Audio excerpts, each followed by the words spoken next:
This is Rose. I'm Grace. I've also got 3 other siblings, 2 older brothers and a younger, well, Rose's twin, Pete. And then, yeah, the older 2 are Josiah and David. And why do we homeschool, Mum?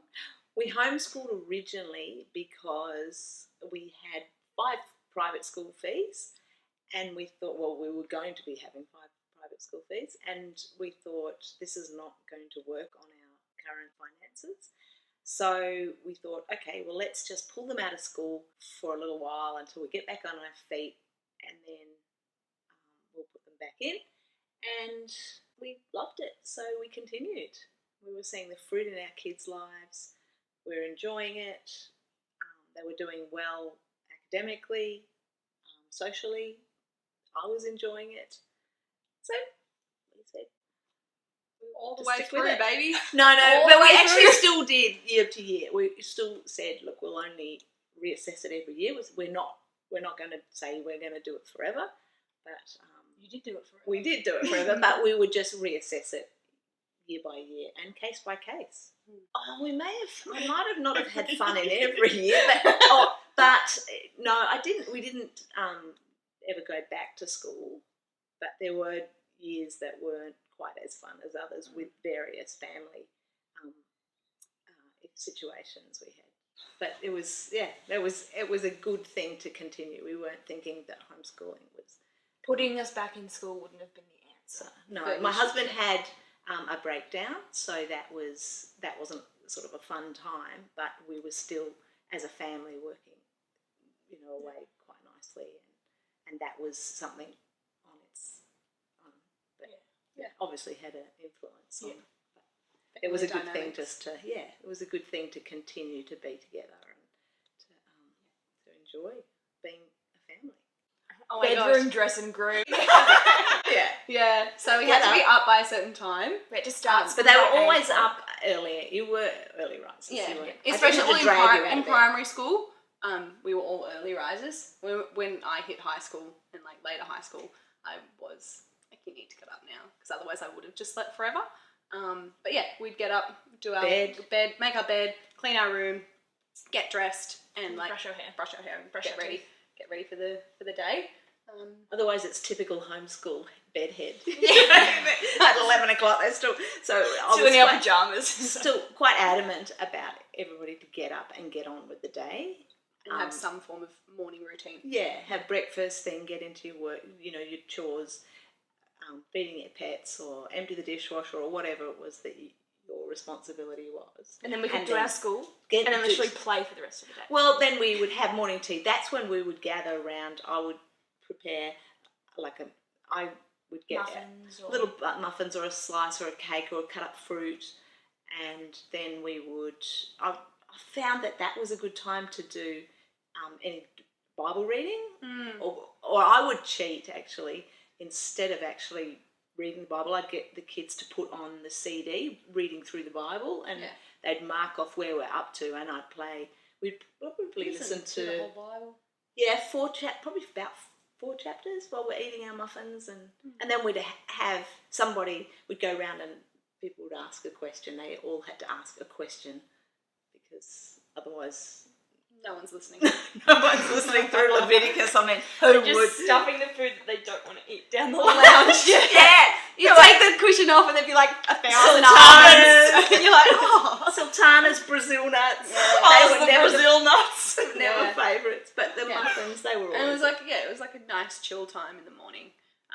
After you've thought of a bit chaotic of you're all sort of separate, to come back together, and that was the structure of coming back together, and then the rest of the day.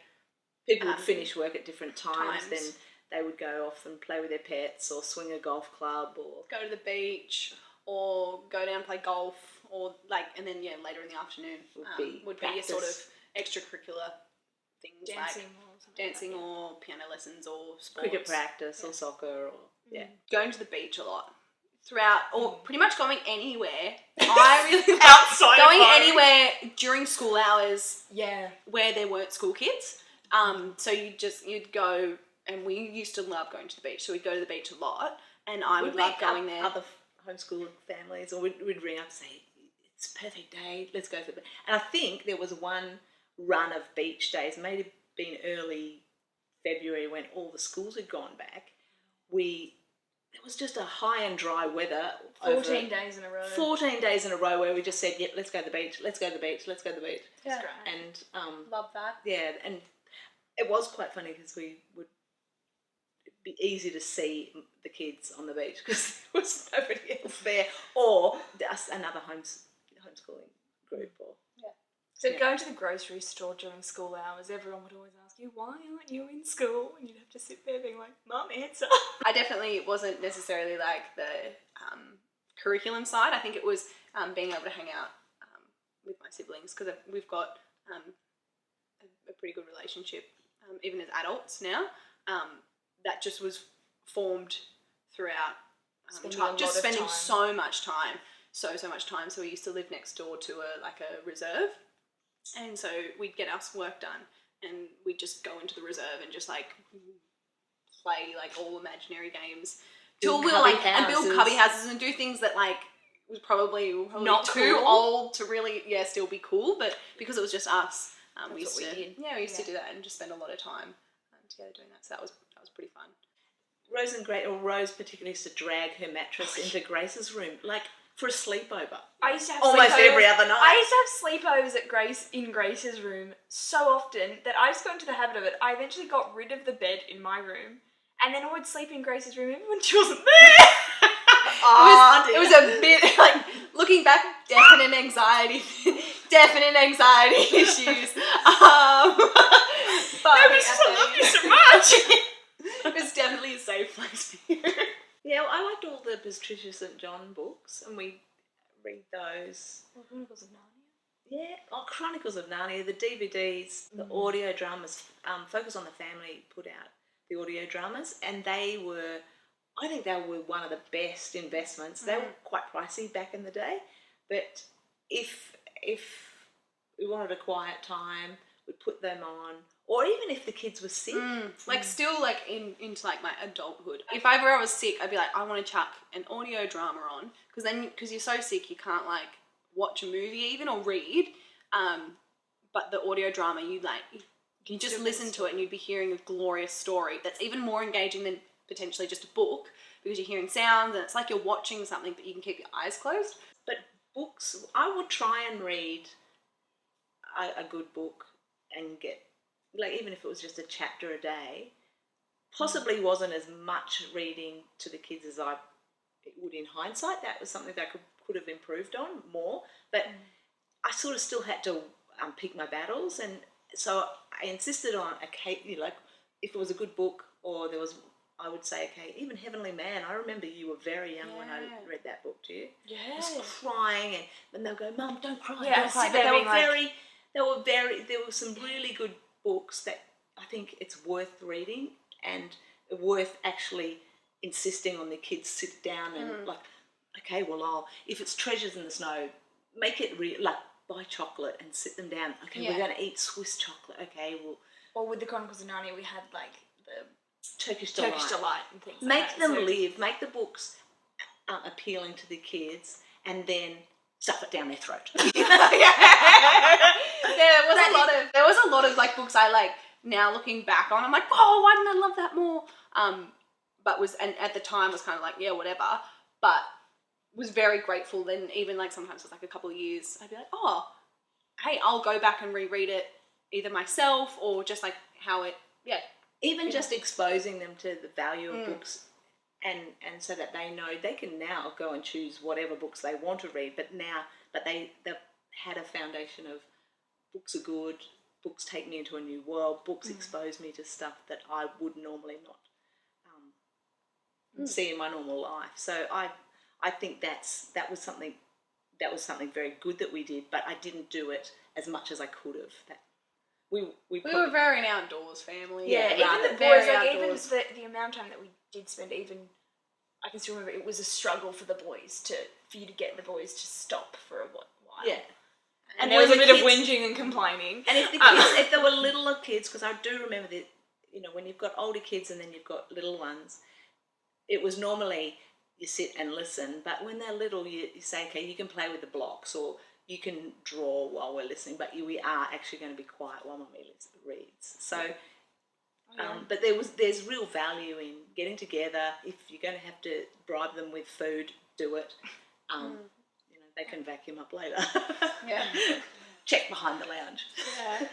Because we didn't do it a lot, I was quite fastidious and picky on what books. And so I would ask other homeschool mums, what's a really good book? What's really going to pack a punch? Rather than just do it because I just want to fill in time. Yeah, it wasn't like we were getting through a book and just reading fillers. They weren't filler books. They were life-changing living books. I've forgotten how brilliant you actually were. like reliving it, like you sort of just forget. You think, oh, it's homeschool. Yeah, ups and downs of it, but no.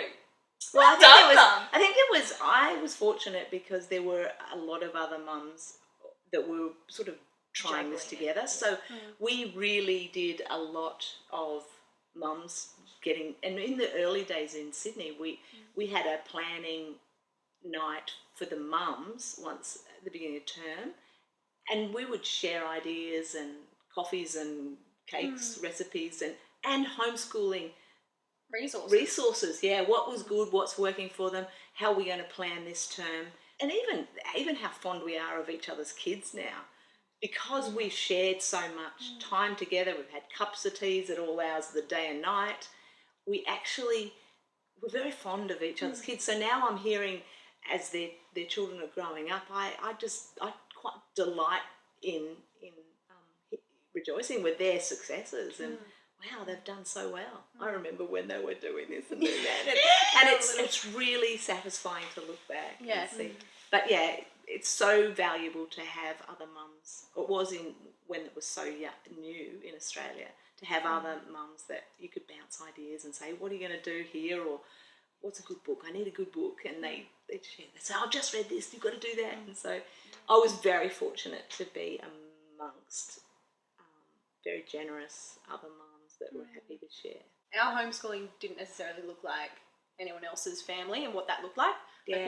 Like we were very outdoorsy, very sporty driven. So it was basically like, we'll tick the boxes of what we need to do, and Mum was very good at sort of going, this is what we're going to do. Say with the reading, was like, we're going to create space. Listening to the Bible, we're going to create space for that, and chose the battles that she was wanting to fight, and then just like would die on the hill of, we're going to listen to the Bible, but then other things was like, no, yeah, we'll go to the beach, we'll just, we'll skip maths today and we'll go to the beach. Or if there was some parts of, it was important, I always thought it was important to keep my kids academically up at a chronological age, so that my husband and I would often talk about it. We'd say, if something happened to either one or both of us, our children would have to go back to school.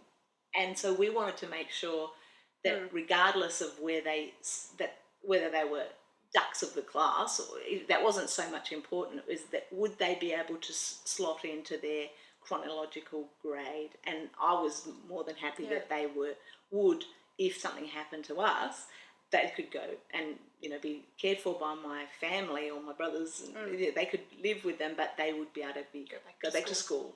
And so, and not be behind. So that never happened. That didn't happen, but so they were okay to do that. Although we weren't highly academic, like that wasn't one of my biggest emphasis. It was still important that they had a command of reading, writing, and arithmetic. Mostly some acceptance. Stick with what's important and what are the fundamentals. Make sure you keep those big rocks, but don't get too stressed. And don't worry. There's some things that you're not going to teach your kids everything, and that your kids aren't messiahs. So there's going to be challenges along the way, and we have a God. Yeah, we have a God who we can talk with and you can take encouragement from, and He has a plan for your children. And you faithfully love them and get to know them and find out what they've been gifted for and gifted with. encourage them and inspire them, and trust that God will raise them to His purpose, not your purpose for them necessarily, because we as parents have ideas, but and you certainly encourage them in their interest, but even don't get too concerned. Don't look to the small things and sweat the small stuff. Looking back as me, I'd be like, don't worry, your daughter's going to turn out great. That's probably what I'd say. No, I think I probably would just encourage her more. And I was a pretty good kid. You were. I was a pretty good kid. She's a middle child. I'm a middle child, yeah, perfect child. What I do, but there were things that, say, even like the reading thing, sometimes I just whinge about it.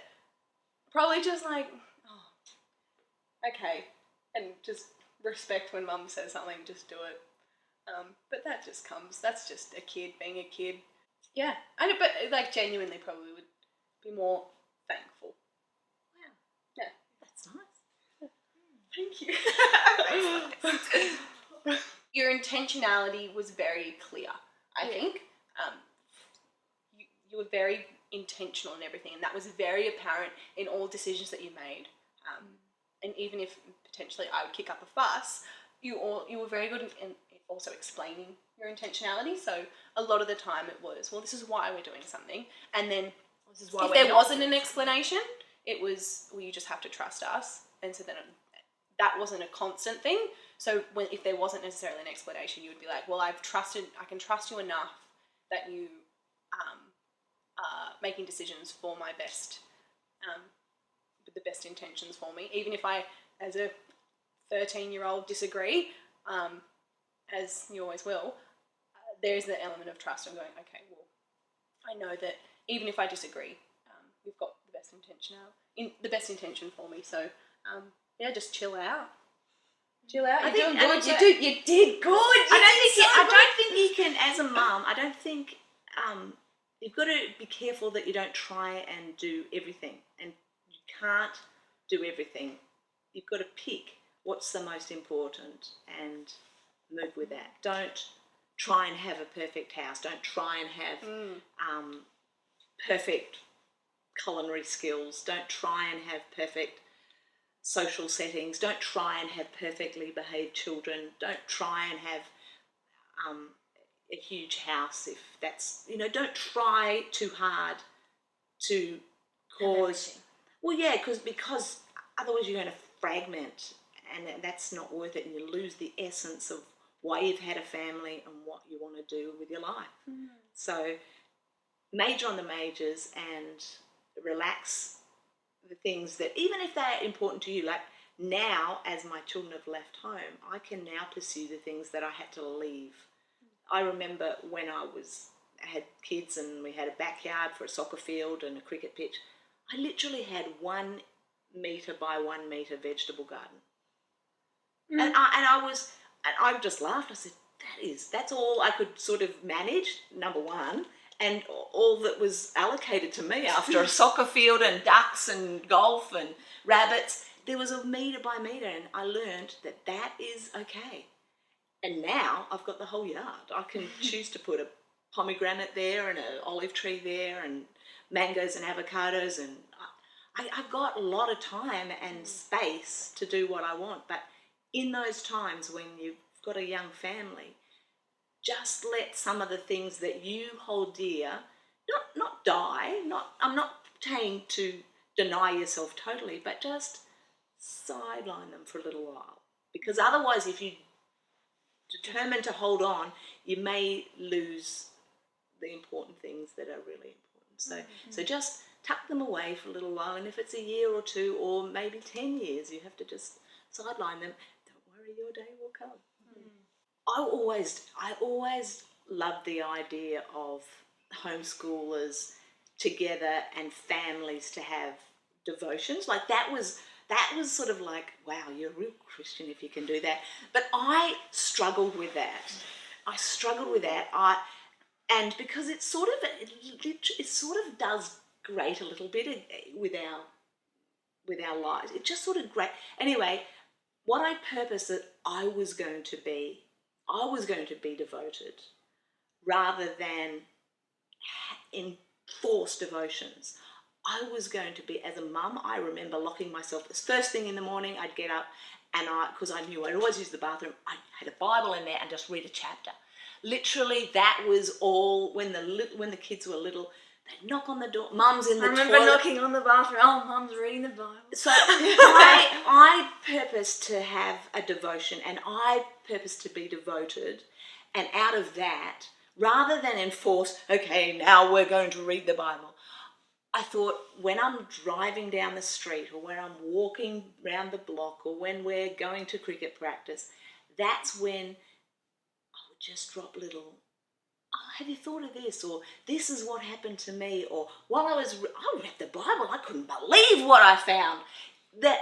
That's the most important. That was probably a more natural way of communicating my heart than to enforce a strict devotion. Although I've heard and seen families that do it, it just didn't, and I probably still admire people that can do it, so I'm not speaking against that. It's just it didn't flow.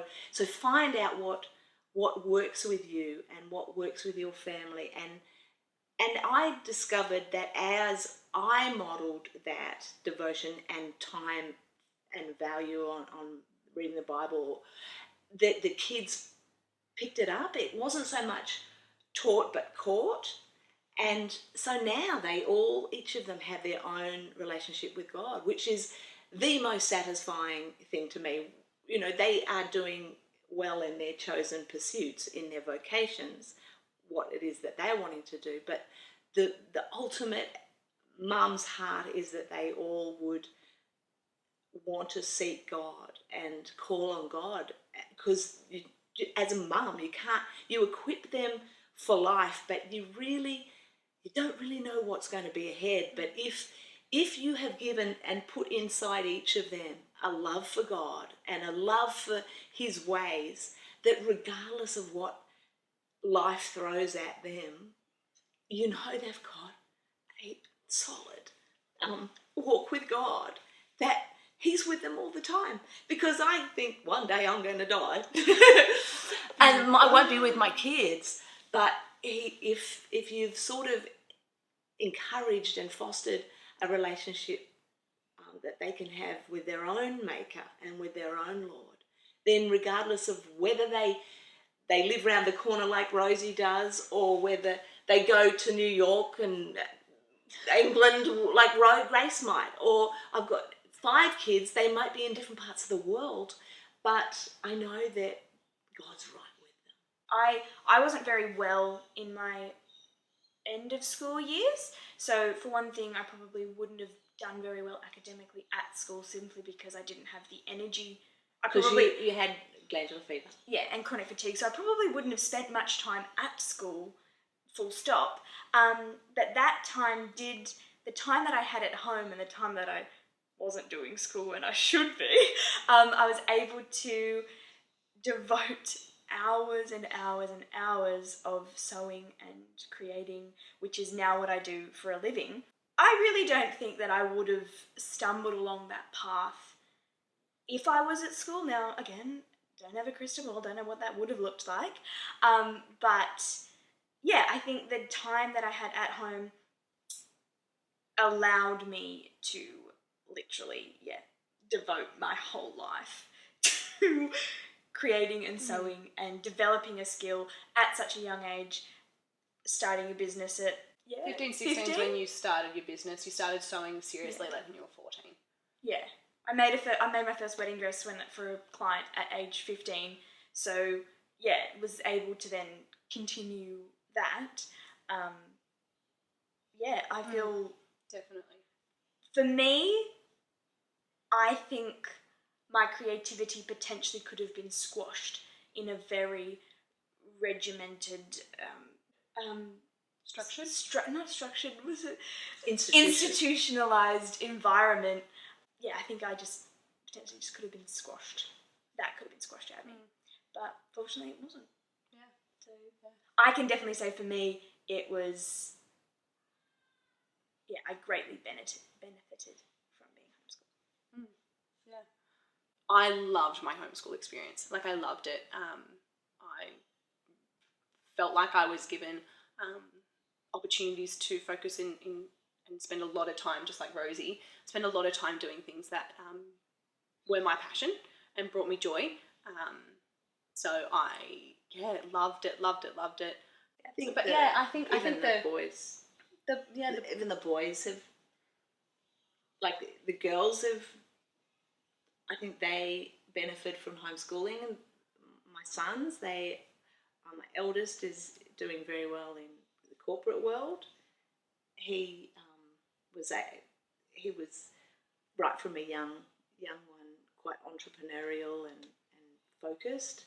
Yes. So he was able to do that at home. He was able to learn and purpose what he wanted to do. The next one, he was very social and gregarious and out there, and was able to be encouraged in confidence and his pursuits, and the younger one, he was able to pursue his sports and represented the state. And so I would think that each of them had good exposure, and particularly when you are looking at each of your kids, you, as a mum and as a dad, you just look for what it is that they're enjoying and what they're good at, and open and put them in that direction. And if they're good at chess, we'll take them to a chess club. If they like that, if they like soccer, we'll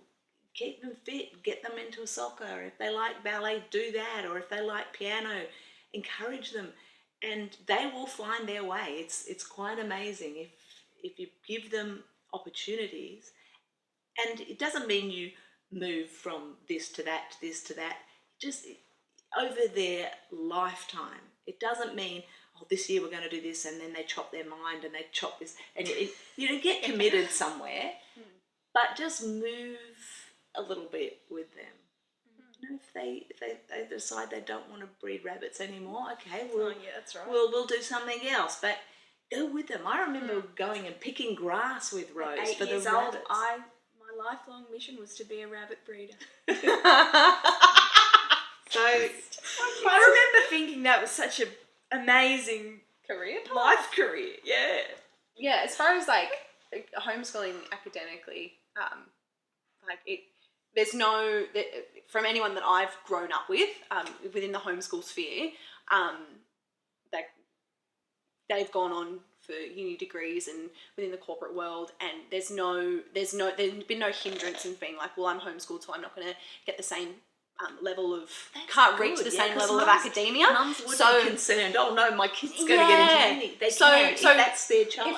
If you're wanting to, study medicine, or if you're wanting to do some engineering, or if you're wanting to do something super creative, but you're wanting to go to more of a uni degree path, I've a whole bunch of my friends who were homeschooled even up to sort of HSC level, are thriving in their career paths, and found the transition even into uni, which a lot of my school friends who went from, say, a schooling environment to a uni environment found that adjustment quite difficult, whereas the individuals who went from a homeschool to a uni found that transition a lot smoother, because uni is very much, you work at your own pace, you create your own schedule, whereas in school you have a little bit more of a teacher guideline. So I think potentially that's where the ease of transition into that sort of university level education, it's definitely not a hindrance as far as career paths.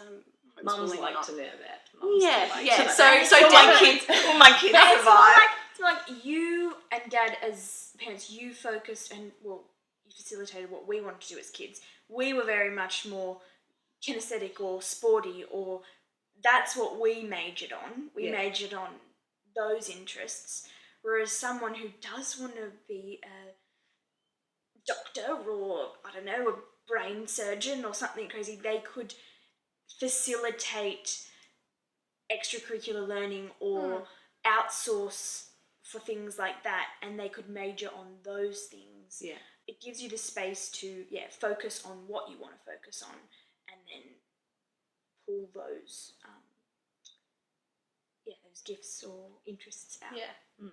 And we just had exposure. friends. I mean, That's the other thing. We definitely had friends. Yeah. Maybe not as many quote unquote friends as potentially in like a year level at a school. But I'm still friends with friends that I grew up with as a homeschooler. And you do have friends. They might be a bit weird. They might not necessarily fit in your age bracket. But yeah, I did have friends. And also there's the camaraderie that comes from if you do see another homeschooler that you knew, but you weren't necessarily best buddies back in the day. When you meet up with them again, I've noticed there's like an instant connection. Oh yeah, I remember you those made it. those athletics carnivals and those times that we went to the beach, and there is a connection. This is a question I love getting because I love answering it super diplomatically. That's a discussion that I would have with my partner. It's not a no and it's not a yes. It's very much an individual child level. The simple answer is yes, I would, but that doesn't mean that I will. That's so. That is such You raised that. That's such a good diplomatic. I think it's a very fair summary because you really don't know the situations. Well, You don't know what your husband will prioritise, what situations you'll be in. I don't know where I'll be working. Yeah. So it's definitely, I personally had a great homeschool experience. I think it could look like potentially if I had 3 kids that 2 of them are homeschooled and one's going to school, or it could be they go to school for some of the time and they're homeschooled for other parts, or they could be homeschooled all the way through. But it's definitely an individualised decision that I wouldn't make on my own, that I'd make with my partner. If an individual is thinking, should I homeschool or not, I think there's some really, really cool pros to educating your kids at home. Yeah, that's very good. Yeah. I again had a brilliant experience with homeschooling, and I feel like yes, everyone should homeschool their kids because they'll all turn out brilliant like me. No problem with confidence. But I also realise that I'm a very peculiar, very niche individual that, some people, as in for me, I didn't, we had friends, but some people I think do very well with the sort of,